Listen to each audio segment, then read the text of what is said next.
Retour à l'actualité en Limousin avec la qualification du CSP Limoges pour les quarts de finale de la Coupe de France. Les Limougeaux ont éliminé Villeurbanne. Le CSP a réalisé le match parfait, notamment en défense. Retour sur cette rencontre avec François Clapeau, Henri Simonet et les moyens techniques de France 3 Limousin.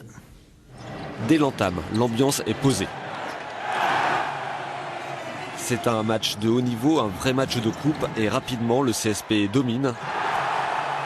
L'équipe s'appuie sur une défense agressive à l'image d'un Chris Messi autoritaire.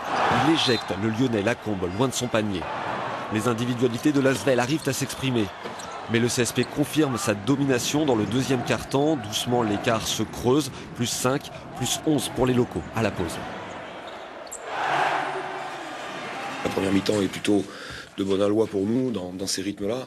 Mais il y avait la mi-temps et on ne savait pas ce qui pouvait se produire derrière. Il fallait qu'on retrouve ce rythme. Et après une courte période de flottement, le CSP confirme sa solidité alors que les visiteurs sont de plus en plus fébriles. L'Asvel ne parvient pas à percer la défense de Limoges qui mène de 19 points à la fin du troisième quart. Une avance qui ira jusqu'à 25 points. Le CSP a en plus une adresse insolente devant des visiteurs impuissants. Quand on laisse l'adversaire rentrer dans le match comme on le fait, parce qu'on commet des erreurs par rapport à ce qui est prévu de faire, c'est toujours les mêmes mécanismes. C'est-à-dire qu'en particulier dans ce contexte-là où ils n'ont rien à perdre, où tout le temps tombe dedans comme un grabelotte, on leur donne les points d'avance, donc ils prennent l'euphorie et puis voilà. En fin de match, Limoges lâche la pression. On ne voit parfois plus aucun Américain en blanc sur le parquet. Le coach limougeau offre du temps de jeu au jeune Thomas Corneli. Beaublanc est en feu. C'est un soir de fête. Tout le monde a participé. C'est quand même beaucoup plus agréable qu'un entraînement.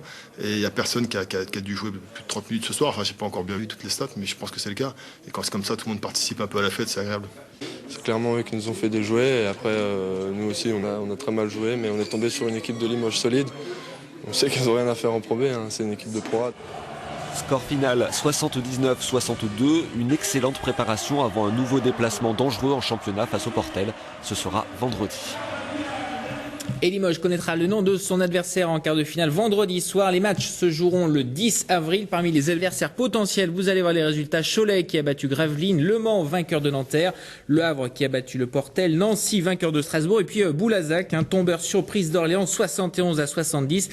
Deux matchs ont été reportés des huitièmes de finale. Saint-Vallier contre Châlons le 2 avril et le 3 avril Roanne hier Toulon.